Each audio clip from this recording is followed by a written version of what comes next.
Paz, carísimos hermanos, es para mí un gusto en esta noche el poder estar con cada uno de ustedes, compartiendo a través de esta página la bendita palabra de nuestro Dios. El tema que en esta oportunidad vamos a meditar tiene por título La Iglesia de Dios atestigua la Reforma Protestante. A través de este tema, hermanos, vamos a analizar que la Iglesia de Dios, fundada por nuestro Señor Jesucristo, nunca ha dejado de existir, sino que se ha cumplido fielmente la promesa que hizo el Señor Jesús cuando dijo, y las puertas del Hades no prevalecerán contra ella.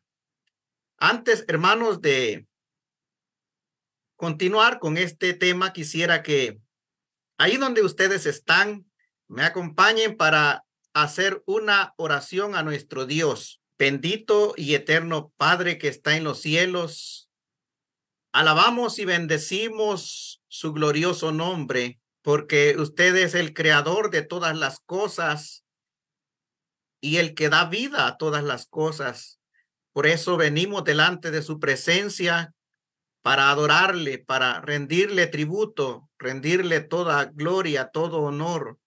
Y así también, bendito Padre, en esta hora le suplicamos que perdone todos nuestros pecados, que limpie nuestros corazones de toda maldad, que limpie nuestros labios para poder testificar de su palabra, que bendiga a cada uno de nuestros hermanos y amigos que están conectados a través de esta página. Que usted, bendito Dios, dirija la meditación de su palabra y que pueda ser de edificación para cada uno de los oyentes, tanto de la hermandad como también de nuestros amigos, nuestros familiares que están siguiendo esta predicación.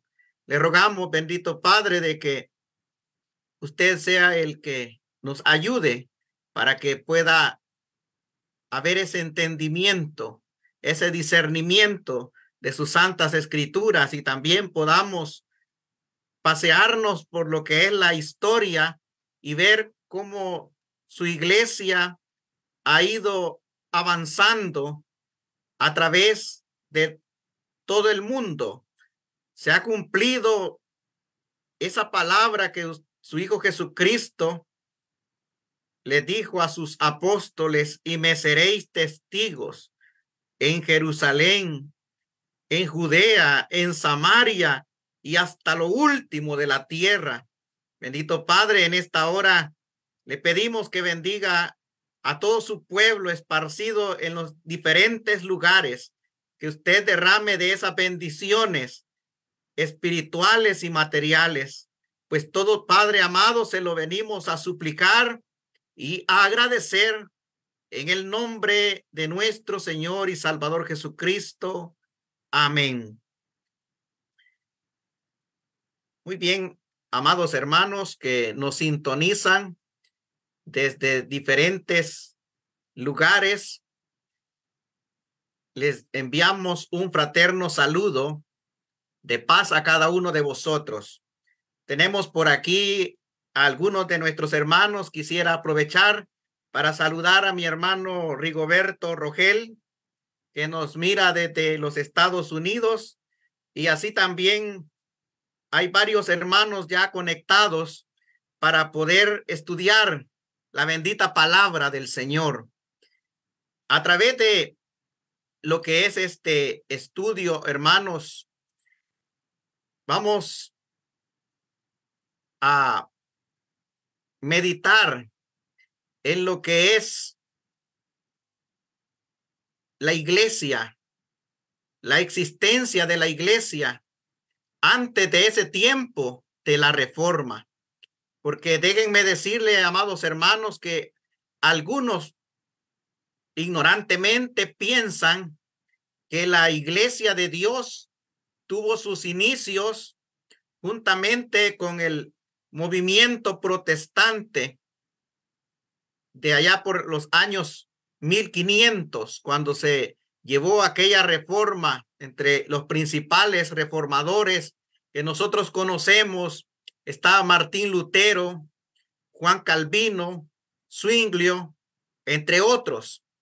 Pero déjeme decirle, estimado hermano y amigo, que la iglesia de Dios data del año 30 de la era cristiana.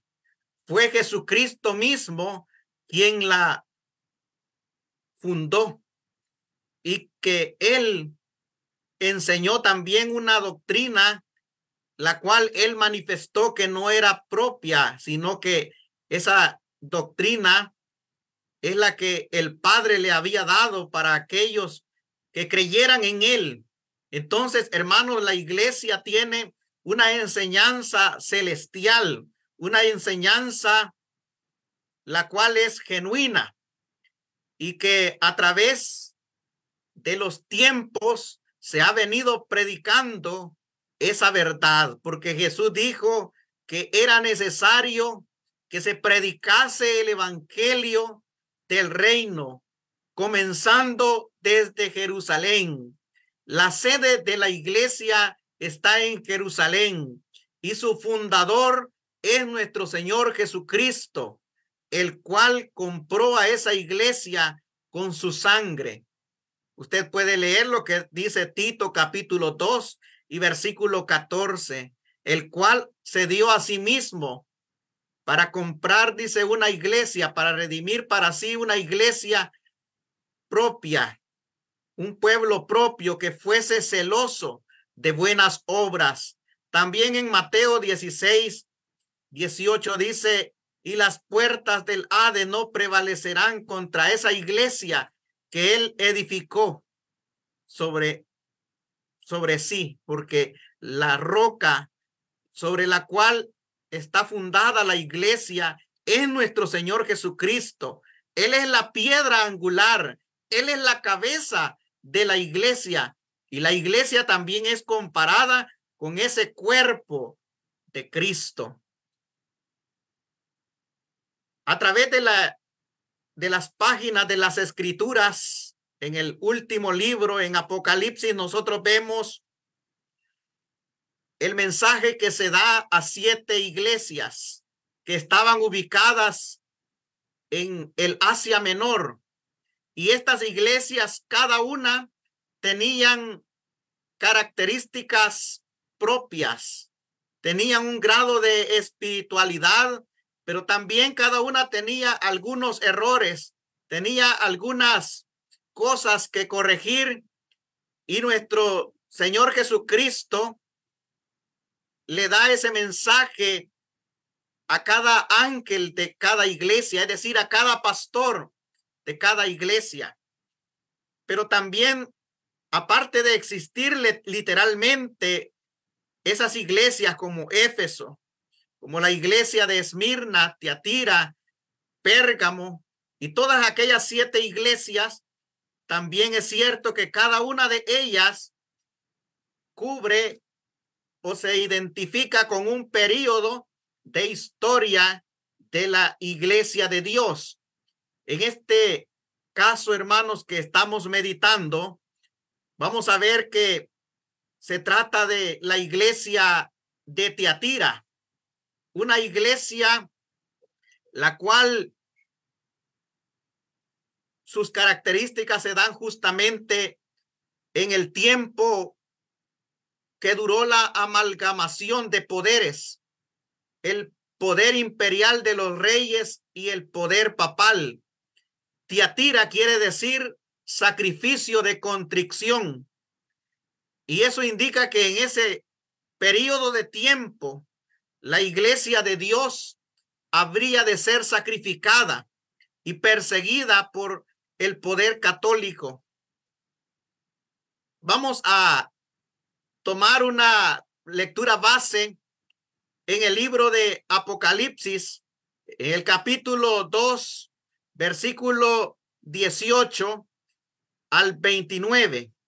Dice la bendita palabra de nuestro Dios: y escribe al ángel de la iglesia en Tiatira, el Hijo de Dios, el que tiene ojos como llamas de fuego y pies semejante al bronce bruñido, dice esto: yo conozco tus obras, tu amor y fe y servicio y tu paciencia, y que tus obras postreras son más que las primeras, pero tengo unas pocas cosas contra ti, que toleras que esa mujer Jezabel, que se dice profetiza, enseñe y seduzca a mis siervos a fornicar y a comer cosas sacrificadas a los ídolos, y le he dado tiempo para que se arrepienta, pero no quiere arrepentirse de su fornicación.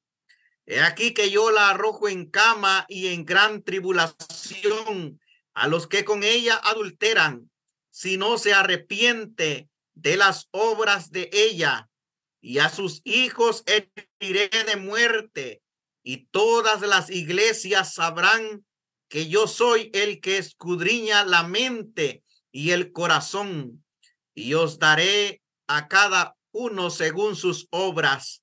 Pero a vosotros, a los demás que están en Tiatira, a cuantos no tienen esa doctrina y no han conocido lo que ellos llaman profundidades de Satanás, yo os digo, no os impondré otra carga, pero lo que tenéis, retenedlo hasta que yo venga. Al que venciere y guardare mi obra hasta el fin, yo le daré autoridad sobre las naciones, y las regirá con vara de hierro, y serán quebrantadas como vaso del alfarero, como también he recibido de mi Padre, y le daré la estrella de la mañana. El que tiene oídos, oiga lo que el Espíritu dice a las iglesias. En esta porción de las Santas Escrituras aparece una iglesia que está viviendo la influencia malévola de esa mujer llamada Jezabel. Sabemos que Jezabel fue un personaje oscuro en la historia de Israel en los tiempos de el profeta Elías. Ella era la esposa de Acab, y esta mujer era de las hijas de los sidonios, y esta mujer fue la que trajo el culto al pueblo de Israel, el culto a Baal y a Astarot, de tal manera que ella misma se encargó de organizar y de llevar a cabo un sistema de sacerdotes que estaban al servicio de Baal, y estos a su vez promovían lo que es la adoración a estas deidades cananeas, y a los verdaderos profetas les mataban. Fue así como el profeta Elías, nosotros vemos que denunció esa idolatría, y también ante esos profetas de Baal también hizo descender fuego para consumir un holocausto, para mostrar que hay un solo Dios verdadero. Esa mujer Jezabel era tan malvada que incitaba el corazón de su esposo Acab para hacer cosas abominables, y enseñaba también a los hijos de Dios para ir tras la fornicación, tras la idolatría, y a comer lo sacrificado a aquellos ídolos. Ahora en Apocalipsis vuelve a aparecer esta mujer, pero esta mujer ya no es en sentido literal, sino que se trata más bien de un movimiento. Esa mujer es una entidad eclesiástica, religiosa, que está teniendo una profunda influencia en la iglesia de aquel tiempo, de tal manera de que está enseñando también la idolatría, está promoviendo la deslealtad al Dios de los cielos. Y es por eso de que se pronuncia sobre ella un castigo a la semejanza de aquella Jezabel que fue arrollada por los carros, por los caballos de Jehú. Entonces aquí vemos que esa mujer llamada Jezabel que aparece en Apocalipsis es para identificar a un movimiento religioso de estos años que cubre esa iglesia en Tiatira, que es allá por el año 1350 al 1521. Los capítulos, hermanos, 2 y 3 de Apocalipsis representan y dan el mensaje a la verdadera iglesia de Dios, la iglesia en la cual Cristo vive y obra, la iglesia que es su cuerpo, esa iglesia que fue esparcida, que fue perseguida y que en algún momento estuvo desorganizada por encontrarse en las sombras, de la cual muchos de aquellos miembros de la iglesia fueron martirizados. Esta iglesia se compone de miembros que han sido engendrados por el Espíritu Santo. Son seres humanos y por lo tanto imperfectos. Pero en cada mensaje a cada una de las 7 iglesias, Jesús tiene una palabra de corrección. En cada caso se señalan las cosas que tienen que vencer, pero son los que tienen su espíritu, los que son guiados por él, aquellos que se colocan bajo su gobierno, en lugar de seguir tradiciones humanas o sus propios deseos o el camino de los hombres. Lo esencial es que estas iglesias están perseverando por conservar el verdadero evangelio. Veamos, hermanos, el capítulo 1 el versículo 1 del capítulo 2, que dice así, del libro de Apocalipsis: el que tiene las 7 estrellas, los ángeles, son esos, ¿verdad? Que las que están en su diestra, dice, el cual anda en medio de los 7 candeleros de oro. Esto es las 7 iglesias, hermano. El que está caminando en medio de ellas dice estas cosas. O sea, el Señor es el que se mueve en su iglesia a través de los tiempos, es el que ha venido dirigiendo el avance de su santa obra. La iglesia, hermanos, ha venido emigrando desde Jerusalén. Nosotros sabemos que esa era, hermanos, la sede, o pudiéramos decir la iglesia madre, a donde comenzó el evangelio. Pero en Hechos capítulo 1, versículo 8, Jesús dijo que cuando viniera el derramamiento del Espíritu Santo, ese poder de lo alto, entonces los discípulos, los seguidores de él, le serían testigos en Jerusalén, en Judea, en Samaria y hasta lo último de la tierra. Entonces, hermanos, nosotros vemos cómo ese evangelio comenzó a esparcirse y hubo necesidad de que hubiera persecución. Por ejemplo, cuando se lleva a cabo el martirio de Esteban, dice de que a causa de eso, los que abrazaron el cristianismo, los que se convirtieron en discípulos de Jesús, tuvieron que salir de Jerusalén y a donde quiera que iban, llevaban el santo evangelio, iban predicando esas buenas nuevas, iban hablando acerca de la salvación a través de nuestro Señor Jesucristo, iban hablando de esa resurrección poderosa de nuestro Señor Jesús. Los santos apóstoles fueron comisionados para encabezar esa misión.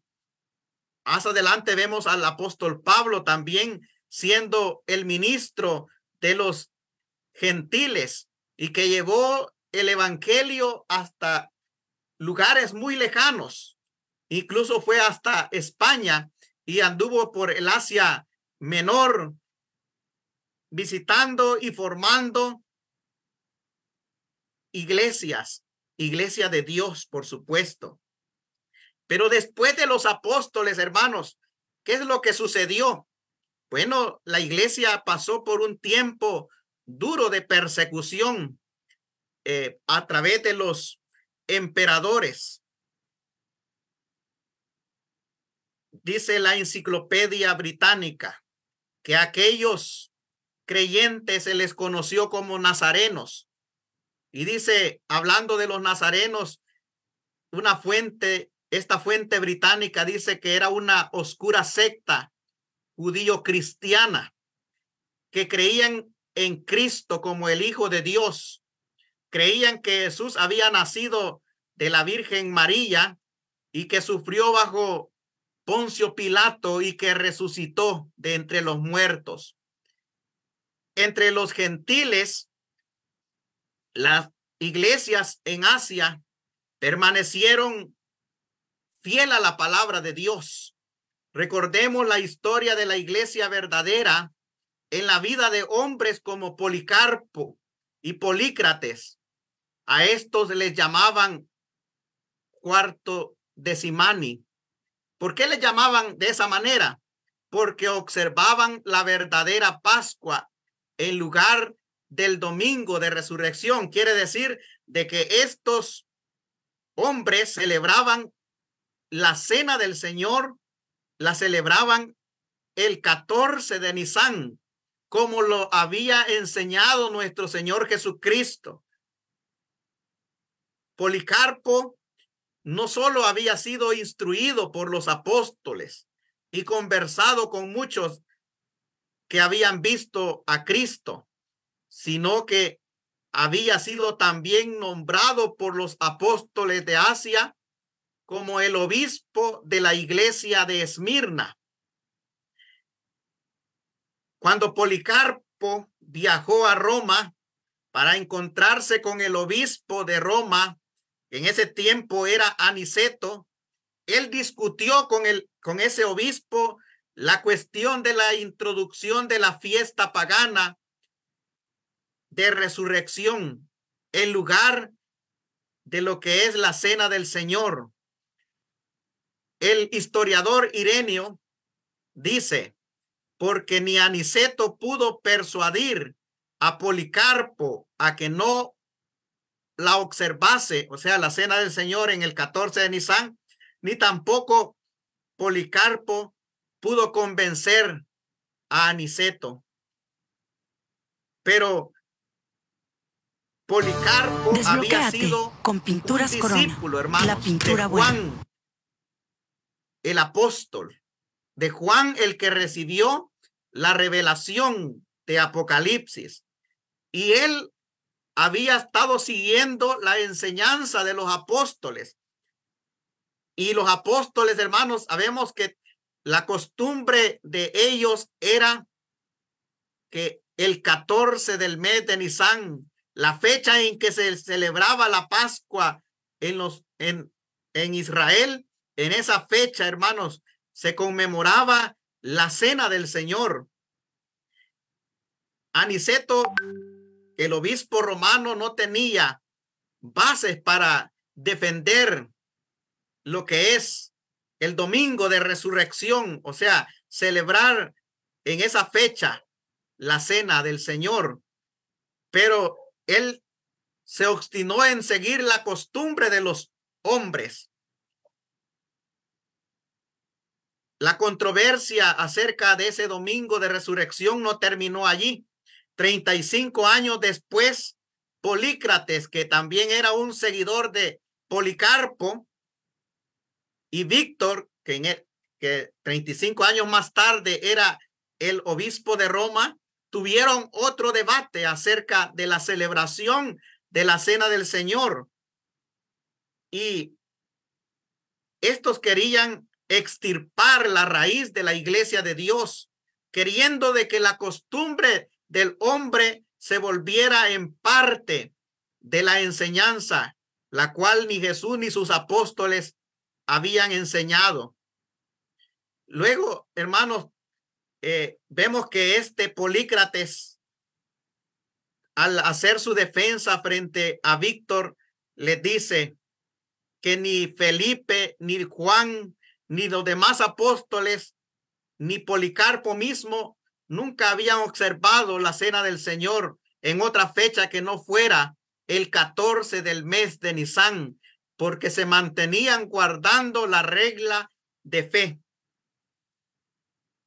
Ahora, hermano, eso iba a llevar, hermano, a que se fuera desatando una persecución contra la iglesia, porque había claramente una profanación de la verdad por parte de la iglesia en Roma. Recordemos que para los tiempos de Pablo había iglesia en Roma, y esa iglesia, hermanos, es la que permitió que se metieran corrientes filosóficas al cuerpo de la iglesia de Dios, y eran los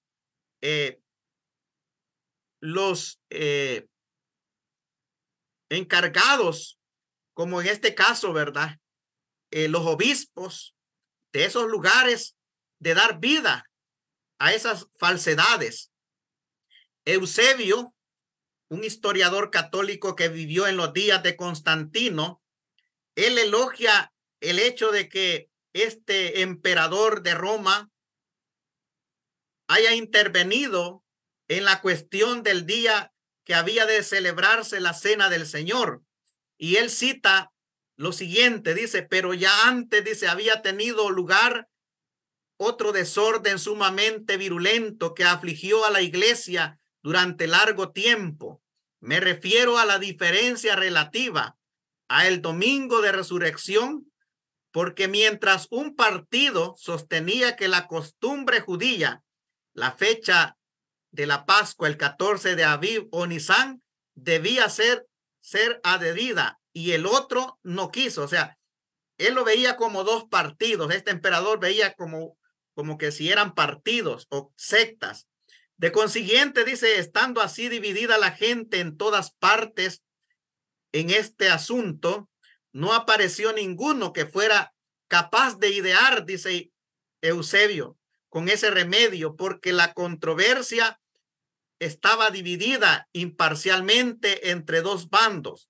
Constantino parecía ser el único de poder arreglar esto, y convocó a un concilio en el año 325, que se le conoce como el Concilio de Nicea, y en esta asamblea se discutió la cuestión concerniente al domingo de resurrección.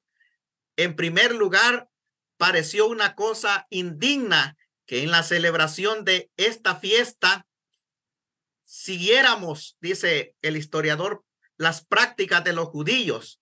No tengamos pues nada en común con los judíos. Ha sido determinado por el fallo común de todos que la fiesta del domingo de resurrección sea observada en uno y el mismo día. Recordemos que para este año 325 después de Cristo, ya el emperador Constantino, años antes, en el año 321, había cambiado el día de adoración a nuestro Dios, que es el sábado, lo había pasado al primer día de la semana. Y ahora en este concilio de Nicea, lo que él estaba afirmando a través de este concilio es de que ya no se celebrara la cena del Señor en la fecha 14 de Nisan. El concilio decidió bajo esa autoridad que la Pascua, como ellos lo llaman, ¿verdad? La Pascua de Resurrección tenía que ser celebrada en domingo, y la cena del Señor instituida por nuestro Señor Jesucristo tenía que ser prohibida.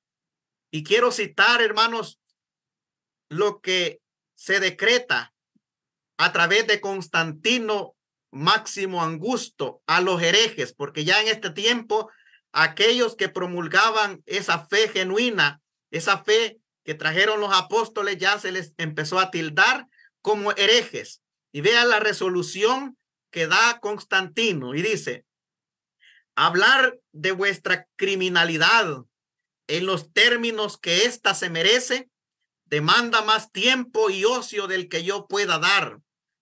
Porque, ¿por qué no atacar de inmediato a la raíz? Por decirlo así, de tan grande prejuicio. Él se estaba refiriendo a la verdad de Dios por medio de una manifestación pública de desagrado. En otras palabras, estaba incitando a una persecución. Constantino continúa: por lo demás, pues, ya no es posible soportar más vuestros perniciosos errores. Advertimos por medio del presente estatuto que de aquí en adelante ninguno de vosotros pretenda reunirse en asamblea. Hemos ordenado de consiguiente que seáis despojados de todas las casas en las que acostumbráis celebrar vuestras asambleas. Prohibimos la celebración de vuestras supersticiosas y vuestras absurdas asambleas, no en público meramente, sino en cualquier casa particular o sitio cualquiera. Tomad el mucho mejor curso de ingresar a la Iglesia Católica.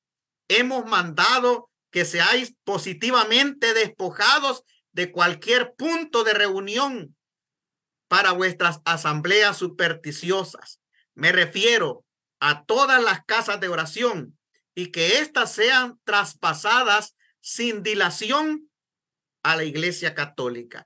Que los otros lugares sean confiscados para servicio público y que no se deje ninguna facilidad en lo absoluto para futuras reuniones, a fin de que a partir de este día ninguna de vuestras asambleas ilegales pretenda aparecer en algún sitio, ya sea público o privado.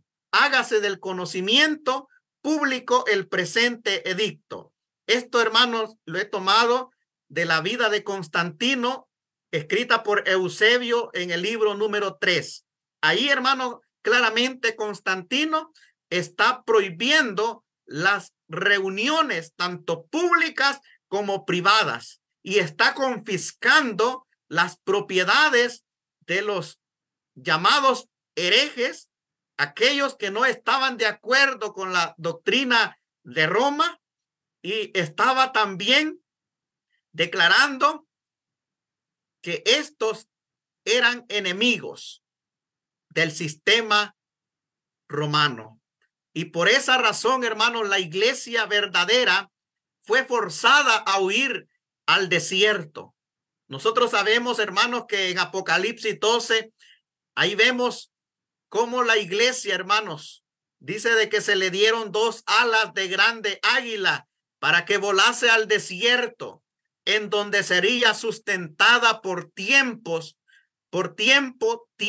y la mitad de un tiempo, es decir, 1260 días, que son equivalentes a 1260 años, que la iglesia iba a estar huyendo, que la iglesia iba a estar en las sombras, que la iglesia iba a ser perseguida, iba a estar huyendo en las montañas, condenados a morir en las hogueras, a ser maltratados, a ser quemados, a ser mutilados, a ser el escarnio y la burla de todos aquellos enemigos de aquel dragón, hermanos, porque quien finalmente persigue a la iglesia, hermanos, es el dragón, es el diablo, a través de sus instrumentos o sus instituciones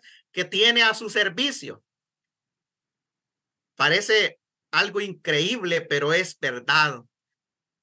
Este historiador Eusebio, que es un historiador que echa muchas flores a Constantino, él declara que es Constantino el que se lleva el crédito de haber borrado la verdad, de haber hecho esta gran obra, magna obra la llama él, de que ya no se celebrara más la cena del Señor en el 14 del mes de Nisan, y que ese emperador, dice, gozaba de la protección del cielo, dice él, de entre todos los que le precedieron. Y todo el mundo quedó obligado a observar la Pascua pagana de resurrección. Y si no lo hacían, estaban confinados al destierro, a la muerte y las persecuciones de Roma. En tiempo de Constantino fueron tan terribles hasta que muere Constantino, pero luego viene el surgimiento del papado. Entonces, hermanos, los enemigos de la iglesia de Dios, ellos, hermanos, empezaron a perseguir, pero también, hermanos, quiero decirles que ellos también dejaron algunos escritos escasos y maliciosos para hablar de aquellos que ahora estaban en la sombra, de aquellos que estaban en las cuevas, estaban en las montañas, estaban escondiéndose de el imperio y de la iglesia, y que ahora eran tachados de herejes, de enemigos de la iglesia, pero de la iglesia romana. Estos registros que tenemos, que son escasos, hermanos, atribuyen a la gente de Dios creencias que nunca tuvo. Es decir, que en algunas ocasiones los acusaban falsamente. Los herejes y la gente de Dios, hermanos, aquel remanente, a menudo eran llamados por diferentes nombres. Y estos pequeños remanentes, hermanos, que estaban dentro de los límites del imperio romano, a veces eran individuos, otras veces eran familias esparcidas, y especialmente en el cercano oriente habían algunas pocas congregaciones locales que predicaban el evangelio y guardaban los mandamientos. Mucho después, al principio del siglo V, en Asia Menor, el obispo Crisóstomo deploraba que miembros de la Iglesia Católica estaban aprendiendo, muchos estaban absorbiendo las enseñanzas que impartían estos remanentes esparcidos de la Iglesia de Dios, y que estos hermanos, aún en medio de la angustia y de la espada que los perseguía, se atrevían a predicar y a hablar del camino de Dios y enseñaban los mandamientos, hermano. Esto usted lo puede encontrar en Antigüedades de la Iglesia Cristiana por Bigman en el tomo número 16, capítulo 6. La iglesia verdadera entonces huyó a los valles, a las montañas de Europa y de Asia Menor. Quiero, hermano, que ustedes vean, por ejemplo, lo que le escribe el ángel, o lo que se le escribe al ángel de la iglesia en Pérgamo. Aquella iglesia en Pérgamo, el Señor le dice: yo sé tus obras y que moras donde está la silla de Satanás, y que retienes mi nombre y no has negado mi fe. Muchos hermanos estuvieron ahí tan cerca de donde estaba la idolatría. Estuvieron allí tan cerca de donde estaba esta silla de Satanás, en donde se asentaba esa bestia. ¿Y cómo podemos reconocer, hermanos, que eran de la iglesia de Dios? Porque ellos directamente no se identificaban como iglesia de Dios, sino que, hermanos, a muchas veces se les reconocía por el nombre tal vez de una familia, o por alguno de los líderes prominentes, por algún apellido, o por el lugar donde se asentaban. Fue cerca del año 650 después de Cristo cuando Dios, como por milagro, levantó de entre el remanente disperso de su iglesia en Capadocia y en Armenia a un hombre culto, instruido, llamado Constantino de Manali, quien revitalizó a su gente y propagó el evangelio. Alguien obsequió a este hombre llamado Constantino de Manali unas porciones de la Biblia que después de estudiarlas, él quedó profundamente sorprendido por la verdad que encontró revelada en ellas. Pronto empezó a predicar y con la ayuda de evangelistas entrenados encontró abundante cosecha, que fueron decenas de millares que se convirtieron a la verdad. Después de 27 años de ministerio, Constantino de Manali fue muerto a pedradas en el año 684. Pero un oficial, Simeón, que fue enviado a destruirlo o a matarlo, quedó tan profundamente conmovido por su muerte que se volvió a la verdad y llevó adelante el evangelio hasta que él mismo fue quemado en la hoguera 6 años más tarde. 100 años después de que existió este hombre llamado Constantino de Manali, Dios levantó a otros ministros como Sergio para continuar la obra de la evangelización, quienes para ese entonces se estaba permitiendo Dios que creciera mucho la enseñanza. Pero también así, hermano, fue en este tiempo que surgieron otras enseñanzas falsas. Aquellos hijos de Dios eran llamados por el imperio enemigos y lo llamaban Atinyani, que significa los que entienden profecía. Y otros les decían al remanente de la iglesia, les decían los paulicianos, porque eran seguidores del apóstol Pablo. Los rumores que circulaban acerca de las doctrinas de ellos eran difamatorios y falsos en muchas ocasiones. Pero ¿qué era lo que predicaban los paulicianos, hermano? Ellos predicaban el evangelio del reino. Creían que el fundamento de la iglesia está edificado en Jesucristo y que la iglesia debía bautizar solamente por inmersión. Y también estos paulicianos imponían las manos para que los que eran bautizados recibieran el Espíritu. Hermano, estas enseñanzas, cuando los historiadores mencionan estas características, hermano, no es acaso, hermanos, que se trata de nuestros hermanos en la fe. ¿No son acaso estos miembros de la iglesia de Dios de aquel tiempo de persecución?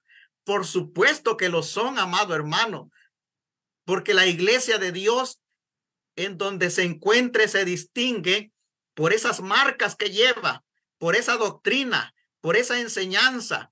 Por su fruto los conoceréis, dijo Jesús. Y una de las cosas que la iglesia de Dios tiene de las características es que guarda los mandamientos de Dios y tiene la fe de Jesús. Tiene esa enseñanza bíblica.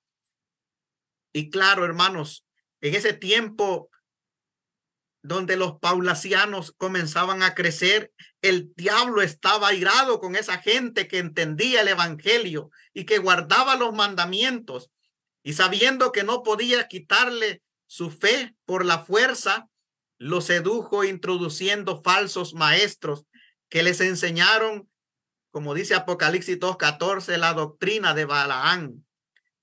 También indujeron a practicar la idolatría, a cometer fornicación espiritual. Esos maestros inconversos gradualmente introdujeron a muchos de la iglesia a celebrar ciertas festividades paganas idolátricas, particularmente fiestas como la Navidad, que sabemos que es un cumpleaños a Nimrod, pero atribuyéndoselo ellos al niño Jesús, al nacimiento de este y al bautismo de Jesús, cosa que la Biblia no enseña. Pero los pocos fieles que escaparon de esa amalgamación, de esas corrientes doctrinales, de estos falsos maestros, dice de que huyeron al suroeste de Europa, donde lo llamaron bogomiles. Allí medraron por siglos, esparciendo la doctrina hacia Bohemia, hacia Polonia a Alemania, a Italia, a Francia, a Inglaterra. Quiero que veamos cómo la iglesia, hermanos, fue avanzando. La iglesia estuvo en ese desierto. Por inspiración divina, Juan encomió a la iglesia de Tiatira, porque sus obras postreras fueron más que las primeras. Pero en la iglesia local, dice, había esa mujer que enseñaba doctrinas falsas. Esa mujer llamada Jezabel es símbolo de una gran iglesia madre. Ustedes sabrán cuál es esa iglesia, hermano, que indujo a algunos a practicar la idolatría. Jesús le advirtió a que se arrepintiese, porque si no la echaría en grande tribulación y mataría a sus hijos con muerte. Ahora notemos que con exactitud encaja esta descripción con la expansión del pueblo de Dios. Como resultado de la evangelización llevada en las regiones de los Alpes por los paulasianos, los bogomiles de Bulgaria, nombres que eran aplicados al remanente de Dios, a la iglesia de Dios, se levantaron numerosos ministros y congregaciones fieles cerca del año 1000 después de Cristo. Uno de esos hombres fue Pedro de Bruy, quien predicó el evangelio del reino en el sur de Francia. Esto está en la historia de la iglesia por Jones, página 3, sección 3. Otros dos predicadores de ese tiempo fue Arnold y Henry. La iglesia católica los acusó de permanecer fieles a toda la ley de Dios y de observar el sábado. Mire, y eso lo dice la historia eclesiástica por Pedro Alix, páginas 168 y 169. También el historiador luterano Mosheim admite que las congregaciones de la iglesia de Dios en el siglo VII tenían una idea de que la observancia de la ley y la abstinencia de aquellas carnes cuyo uso era prohibido bajo la ley mosaica y celebraban el sábado de los judíos.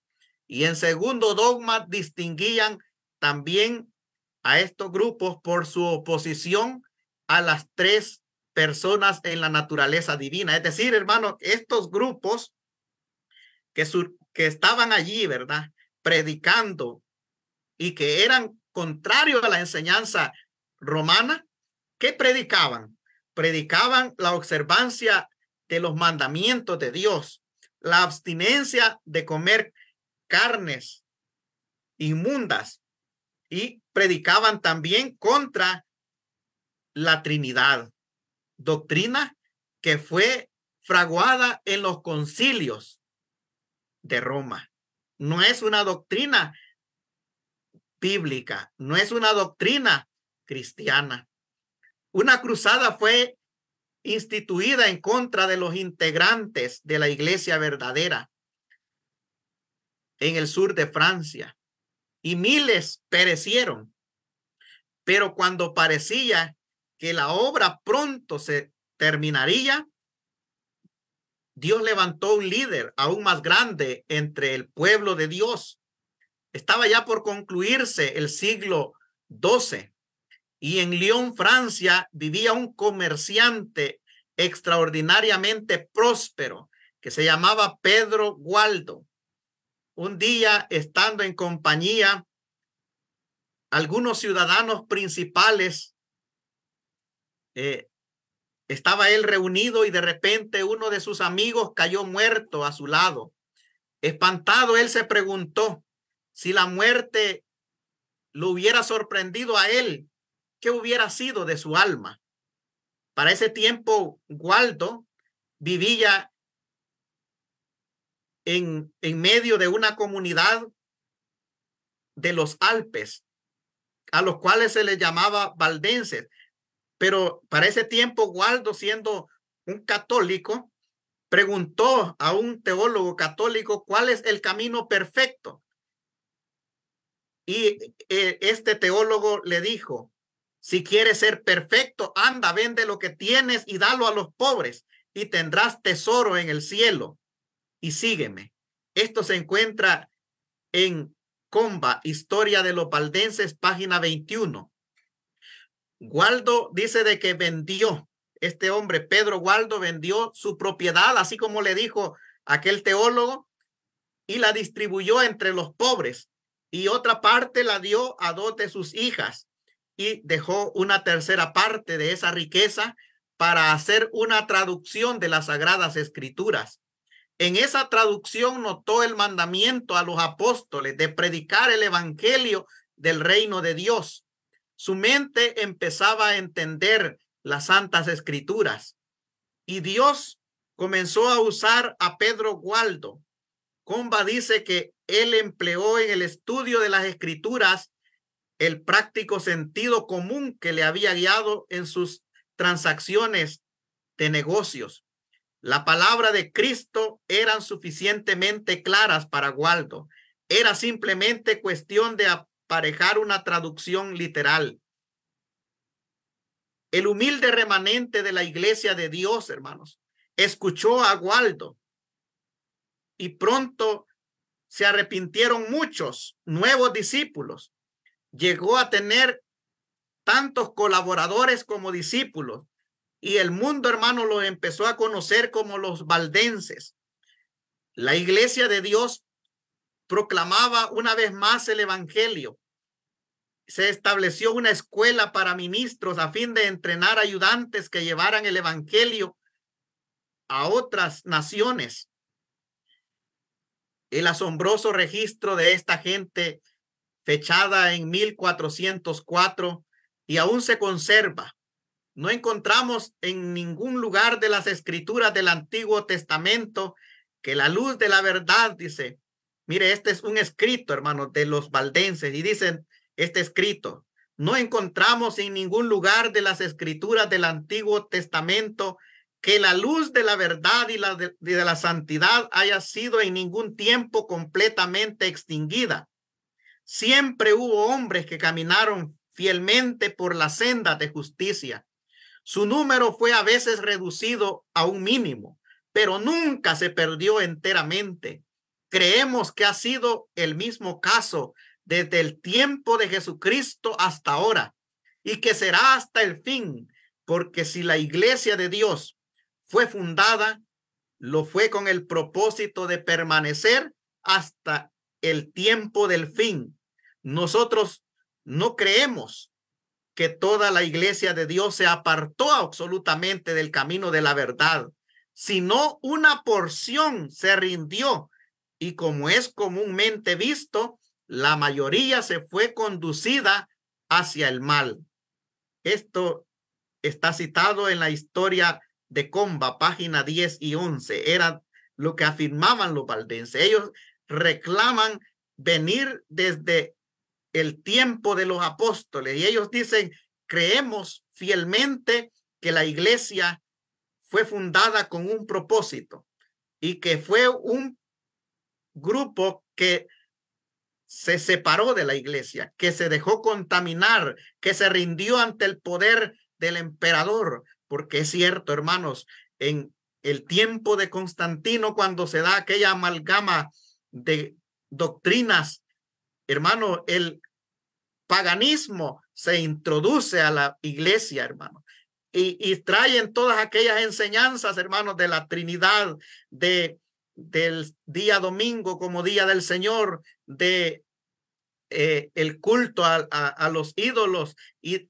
tantas otras enseñanzas. Es por eso, hermanos, de que estos valdenses en sus escritos dejan registrado esta parte en donde dice que una porción sí se rindió y que era la mayoría, pero que siempre hubo un remanente, siempre hubo una luz en medio de aquellas tinieblas, en medio de aquella oscuridad. La palabra de Dios debía de cumplirse, de que el Señor iba a sustentar a su iglesia en ese desierto espiritual, que el Señor le iba a dar esas dos alas de grande águila. Es decir, que a través de su palabra, Él les iba a mantener con aquella fe genuina, con aquella fe una vez dada a los santos. Los enemigos admitieron que esta gente proclamaba el evangelio del reino de Dios, que bautizaba a los creyentes arrepentidos, que obedecía a la ley de Dios. Pero tal como había una profetisa falsa llamada Jezabel en la congregación de Tiatira, así ahora había muchos falsos ministros y falsos hermanos entre la gente de Dios, entre el pueblo de Dios. Algunos se levantaron entre los valdenses y enseñaban que era correcto que los católicos y los protestantes bautizaran niños o asistieran a misa idolátrica de vez en cuando. Otros cometieron fornicación espiritual al inmiscuirse en la política con la esperanza de evitar persecución.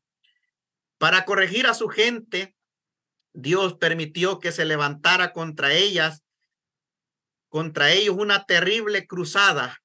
300 años después de la muerte de Waldo, solo unos pocos fieles escaparon. Una vez más vemos el hecho repetido de que después de unas pocas generaciones, las congregaciones locales ya no se componen de hermanos verdaderamente convertidos, sino de inconversos y creyentes a medias, de gente tibia o bien que caen completamente en el error, movidos por la persecución, porque en medio de las pruebas, en medio de la tribulación, es donde la fe es probada. ¿Cómo era la vida religiosa de los valdenses? Según los historiadores, hermanos, los valdenses dice que eran misioneros y que se consagraban en general todos sus miembros a llevar planes bien definidos y sistemáticos de evangelización. Y la base de todas las operaciones eran cada una de las ciudades donde ellos establecían casas que eran atendidas por un rector y hermanos que se ocupaban del trabajo interno, y en la que los misioneros encontraban no solamente un hospedaje, un lugar donde refugiarse, sino un lugar de culto, donde convocaban a los creyentes para oír la predicación de los barbas, así le llamaban a los pastores. Cuando se sentaban a comer, pronunciaban la siguiente oración: el Dios que bendijo los 5 panes de cebada, los 2 peces para sus discípulos en el desierto, bendiga los alimentos que están sobre esta mesa y los que serán traídos. Al levantarse de la mesa decían: Dios recompense abundantemente a los que nos hacen bien, y después de darnos lo material nos dé el pan espiritual. Que Dios sea siempre con nosotros. También, hermanos, se dice de que estos valdenses viajaban en los pueblos vendiendo mercadería para ganar alguna entrada para sostenerse, y al mismo tiempo que comerciaban, anunciaban el evangelio.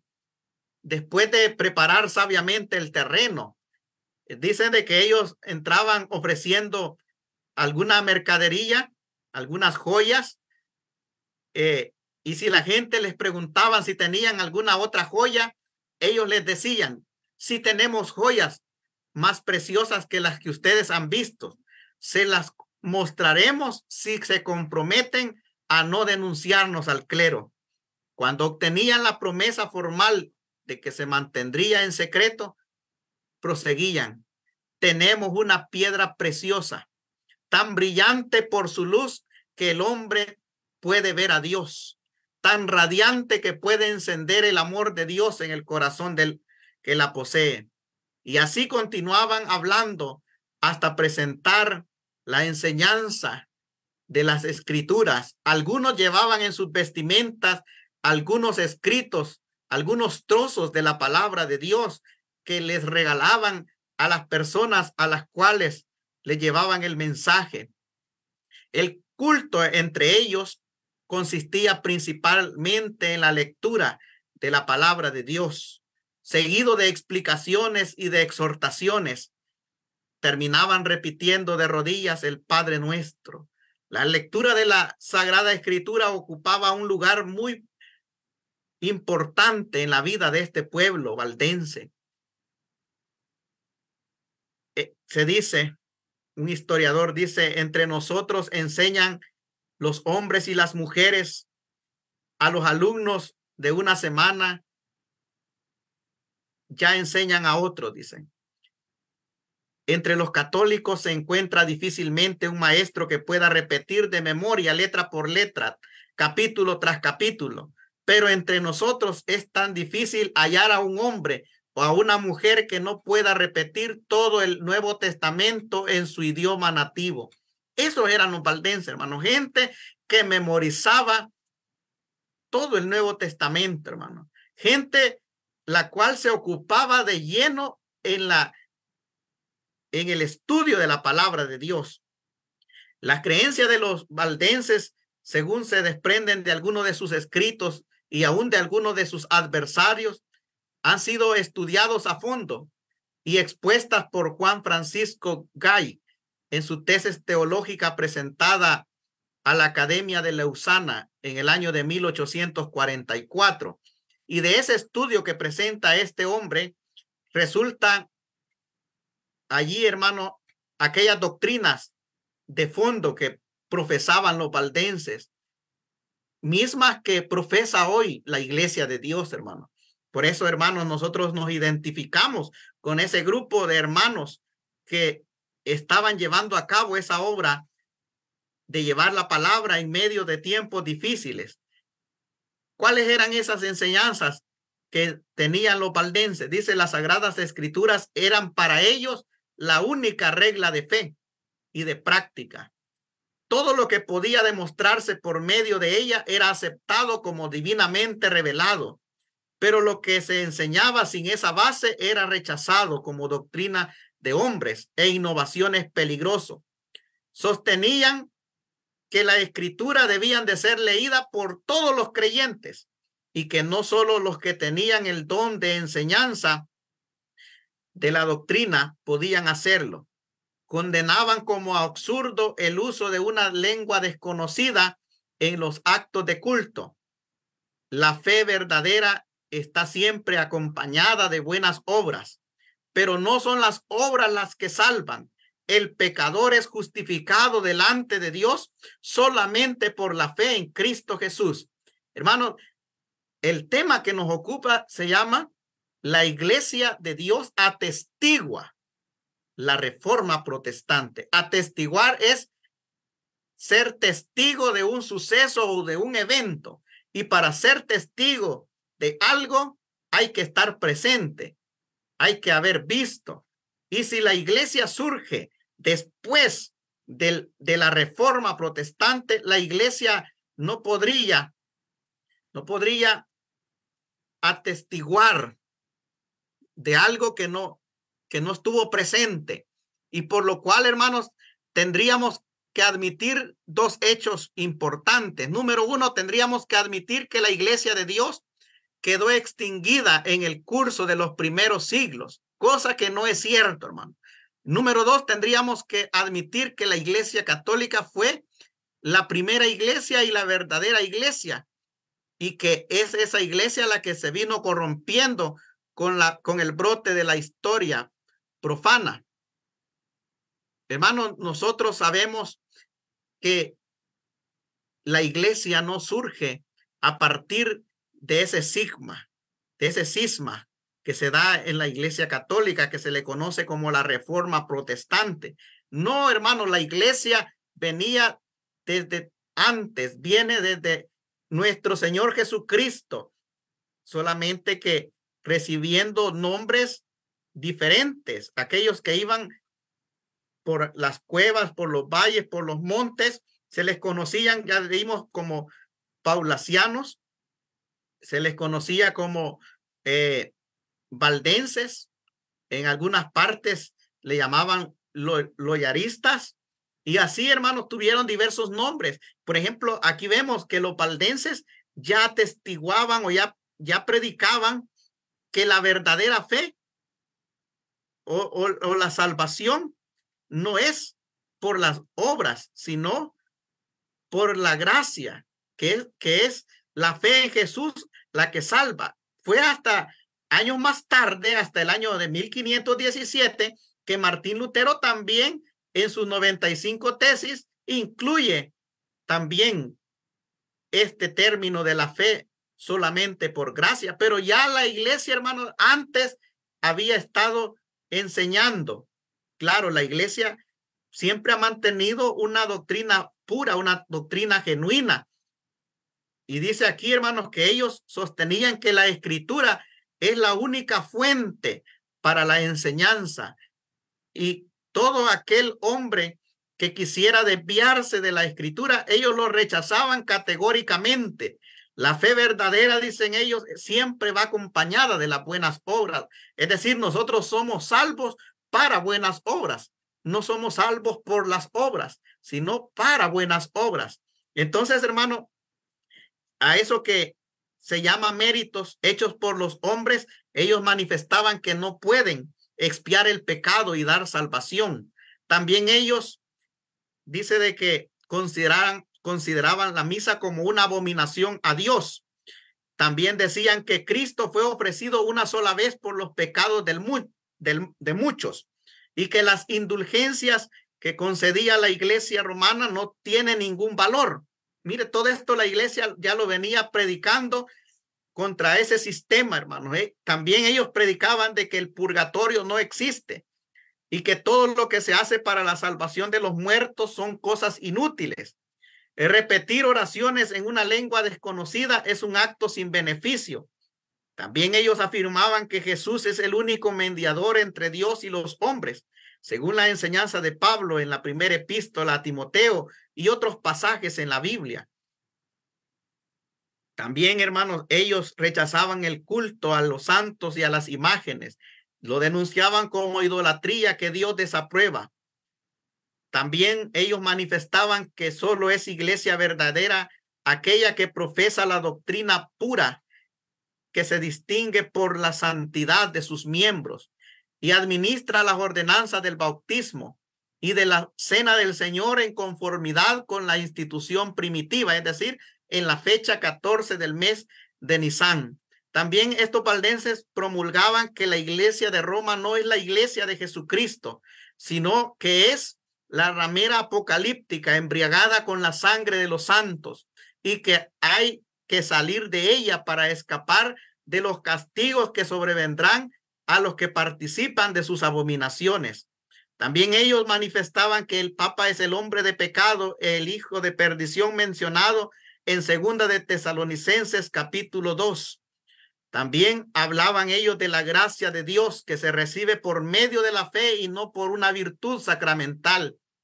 La consagración sacramental, dice, no obra la pretendida transustanciación. O sea, también predicaban contra esa doctrina que dice de que el pan se convierte en que el cuerpo de Cristo, hermanos, está allí directamente en el pan. O sea, el pan es la carne y que el vino es directamente la sangre. Entonces, esa doctrina de transustanciación es una doctrina que la iglesia, hermano, siempre ha señalado como una doctrina incorrecta.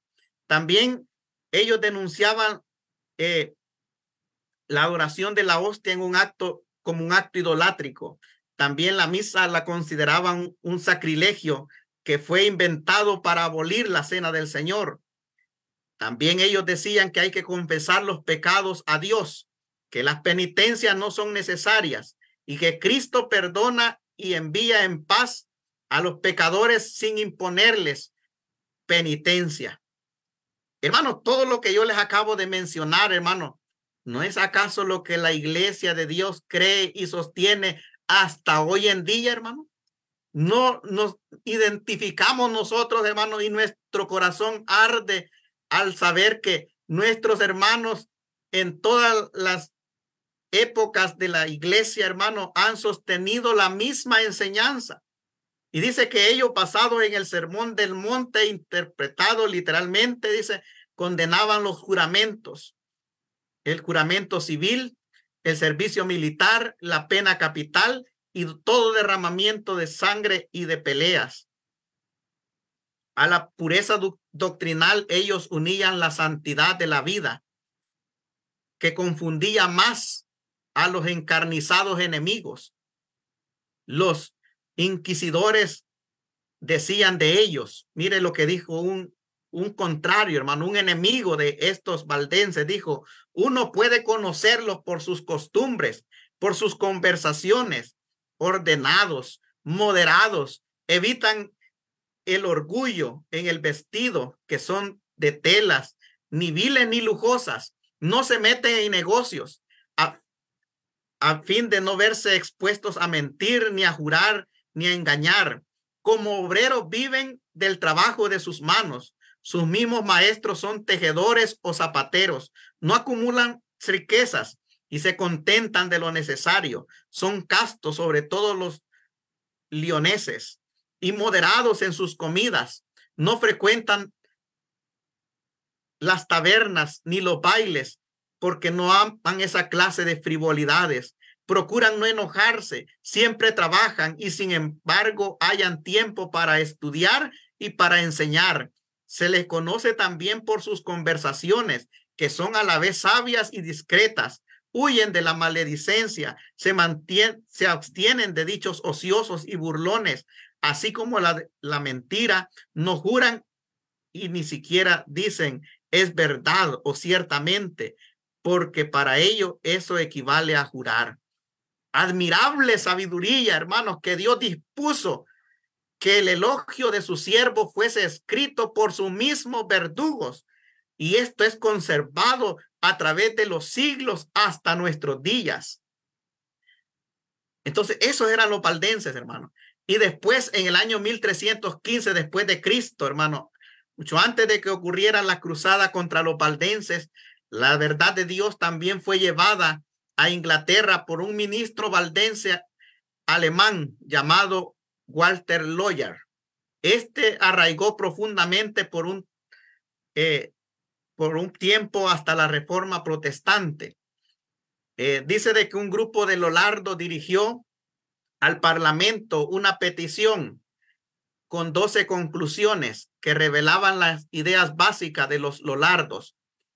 Algunas de las conclusiones que ellos exponían era que rechazaban la adquisición de riquezas temporal de los líderes de la iglesia, ya que la acumulación de riqueza aleja las preocupaciones religiosas y provoca la codicia. También ellos afirmaban que la Biblia no dice que el pan de la Eucaristía se convierte en Cristo. También ellos en sus denuncias establecían que los funcionarios de la iglesia no deben de ejercer el poder temporal o secular, pues esto constituye conflicto de intereses en las cosas del espíritu y los asuntos del Estado. También consideraban absurda la reverencia a las imágenes. Y entre otras conclusiones, también los Lollardos dice que se oponían a la pena de muerte, rechazaban los juramentos, el celibato obligatorio de los religiosos, afirmaban que los miembros del clero deben de estar sometidos a las leyes civiles y declaraban que todo cristiano verdadero es un sacerdote delante de Dios, y denunciaban las guerras, la violencia y el aborto. Esto, hermano, es alguna de las creencias de los Lollardos. Terminada la Edad Media, hermanos, el mundo vio un nuevo periodo de avance en el conocimiento de las artes, de la ciencia, de la religión. Nacieron como una nueva idea en los siglos para la historia humana. Los grupos de aquellos grupos pequeños de cristianos perseguidos no formaban parte de la corriente principal cristiana conservadora.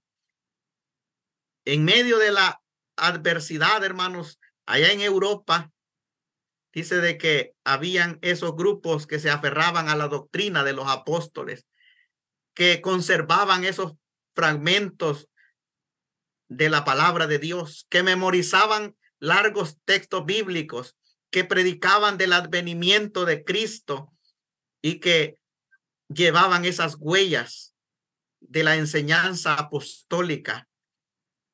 Ahí, hermano, en esos grupos, hermanos, se comenzó una evangelización de tal manera de que esto también llegó a oídos de algunos de los primeros reformadores. Pudiéramos ya por el tiempo mencionar, por ejemplo, a Juan Wycliffe, que este hombre tenía en alta estima las escrituras, ya que la consideraba la fuente de la verdad, y convencido de ellos, señalaba el camino a los seguidores que él tuvo, ¿verdad? También, hermano, Wycliffe veneraba el decálogo divino, aunque él, hermano, ya este hombre ya fue un reformador. Dice de que él, aunque respetaba los mandamientos, pero él aceptaba el día domingo como día de adoración. De allí también vemos a surgir a otro de los reformadores primero, a Juan Hus. Este sintió inspiración por las enseñanzas de Wycliffe y también él tuvo un grupo de seguidores importante que guardaban el sábado en la Europa oriental. Hus manifestaba una devoción similar a la de Wycliffe. Su celo y su discrepancia con la iglesia oficial establecida le valieron la excomunión.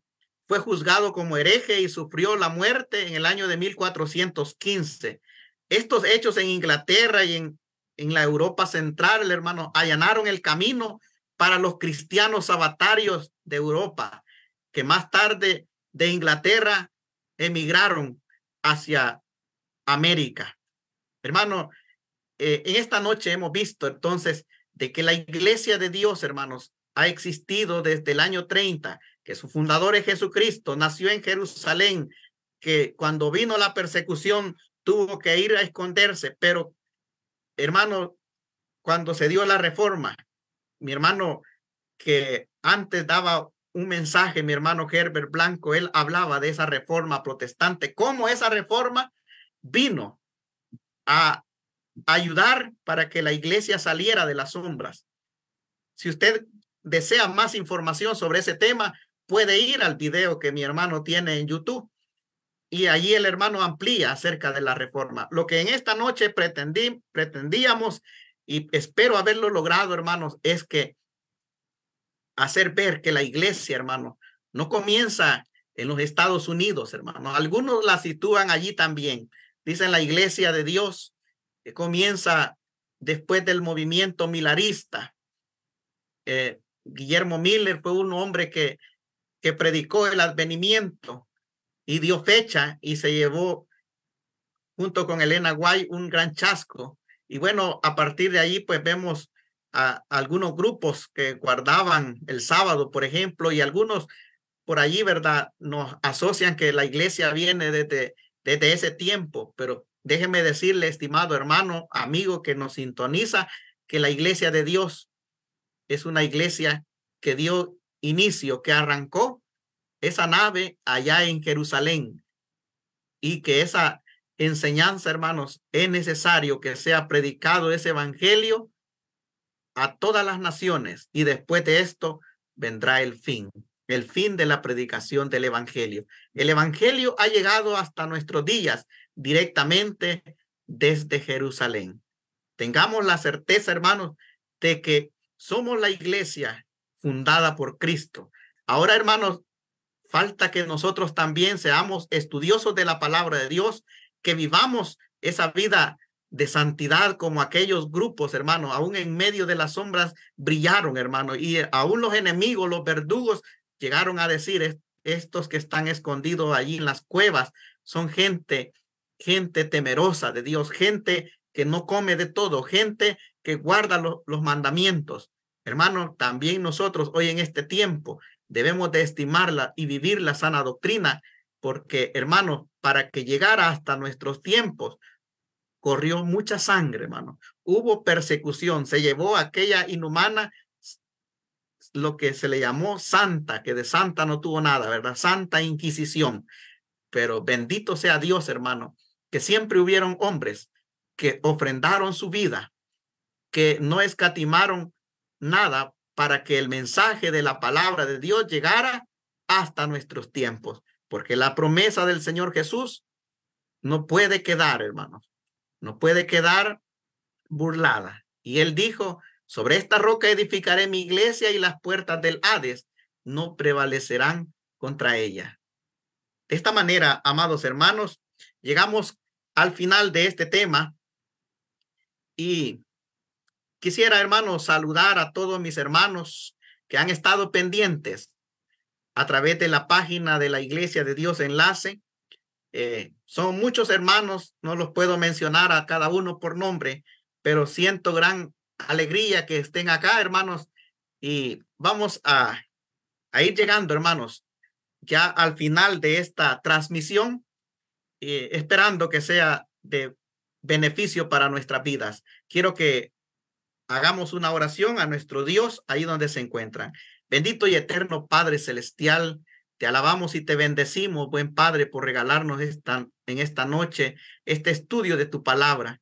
Señor, hablar de tu iglesia, hablar de su enseñanza, hablar de su trayectoria, es algo tan maravilloso, algo que nos conmueve y que nos alienta a los que ahora formamos ese pueblo singular y que también nos anima a ser precursores de tu palabra, llevar a las personas esa palabra viva, ese evangelio puro, genuino, que al recibirlo las personas pueden alcanzar a través de tu palabra esa salvación, a través del sacrificio de tu Hijo Jesucristo pueden alcanzar esa vida eterna. Gracias te damos, bendito Padre, bendícelos a todos y permite también que en otra ocasión podamos continuar estudiando tu santa y bendita palabra, pues te lo pedimos todo en el nombre de Jesús, tu Hijo amado. Amén.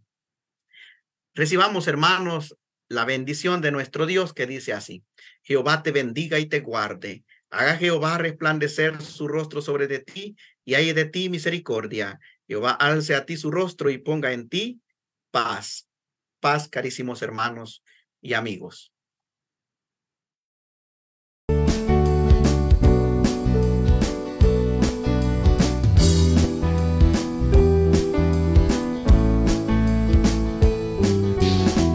Cantad alegres a Dios, habitantes de toda la tierra, servir a Dios con alegría, venid a Él con regocijo, reconocer que Jehová es Dios, Él nos hizo y no nosotros mismos, pueblo suyo somos sus ovejas, y ovejas de su prado.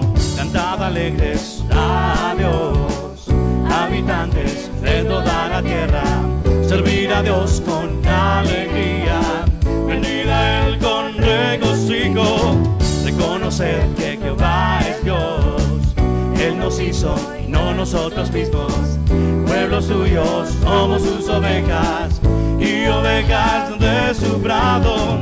Entrad por puertas con reconocimiento, con sus atrios por alabanzas, alabadle y bendecí su nombre, alabadle y bendecí su nombre, porque Jehová es bueno, y para siempre su misericordia y su verdad por las generaciones. Aleluya, gloria, aleluya. Entrad por puertas con reconocimiento, por sus atrios con alabanzas, alabadle y bendecí su nombre, alabadle y bendecí su nombre, porque Jehová es bueno, y para siempre su misericordia y su verdad por las generaciones. Aleluya, gloria, aleluya, amén. Justo la siguiente alabanza, 261 en su himnario, el Salmo 117, indica algo que vamos a hacer ahorita: alabad a Jehová por medio de los cánticos. Salmo 117, himno número 261.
número 11. Y es una invitación, después de alabar le hacemos una invitación a todo aquel el cual no ha venido a Cristo. Dice, a Jesucristo ven sin tardar. En otras palabras, apúrese, hermano, a venir a Jesucristo, porque Él viene y viene pronto. No sabemos el día que vamos a fallecer, vamos a ser llamados al descanso, así que no podemos perder el tiempo, y por eso estamos en estas actividades, queriendo llegar hasta el seno de su casa para poder invitarle a que venga a Jesucristo. A Jesucristo ven sin tardar. Alabanza nos vamos.